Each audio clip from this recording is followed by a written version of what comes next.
This is part 2 of the Train Your Brain exercise on how to become an interior designer. In the first one of this, we talked about how we got here as the designer. We talked about the consultation and we talked about sending the proposal.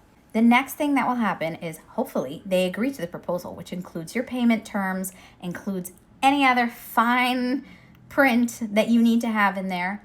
Again, more on that in the crash course. So they've approved and they've sent you your deposit. Never ever start work without a deposit. By the way, I don't care if you're charging hourly, you get a deposit, a retainer or a deposit. Most likely the next step that you're going to do is create a direction board. The purpose of the direction board is to give visual confirmation that you heard your client. They need to see and feel like they have been understood, that you got the direction, and this is where they really solidify their confidence in you. It doesn't have to have all the details. If you want to know more about what a direction board should have on it, go to the crash course. I think I also have some videos on this, but go to the crash course. Your direction board will give them an idea of what the future of their space being designed is going to look and feel like. Hopefully they approve that. If they don't, then you come back with a couple changes and iterations based on their feedback, and you make sure that everything you are doing is documented in writing. I promise you, that is a tip that will save you so much anxiety.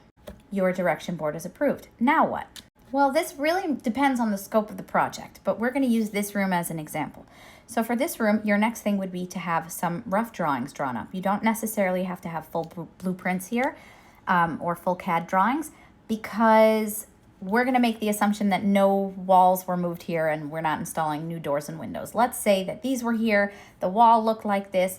We're doing this more as a decorating phase. If this was something more structural, you would include blueprints, AutoCAD drawings, things like that, and potentially lead up to a rendering. Here we can also do a rendering.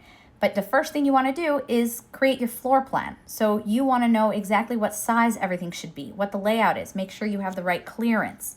Okay, it's very important that you know these things. If you don't know what these things are, say it with me now, the crash course.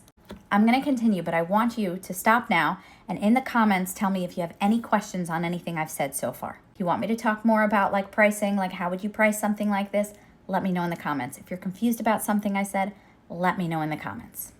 Once you have your floor plan set, you're going to start speccing. Speccing is specifying all of the pieces and elements that are going to go in the room. This is so important. Your documentation process here is so important. Come back for part 3.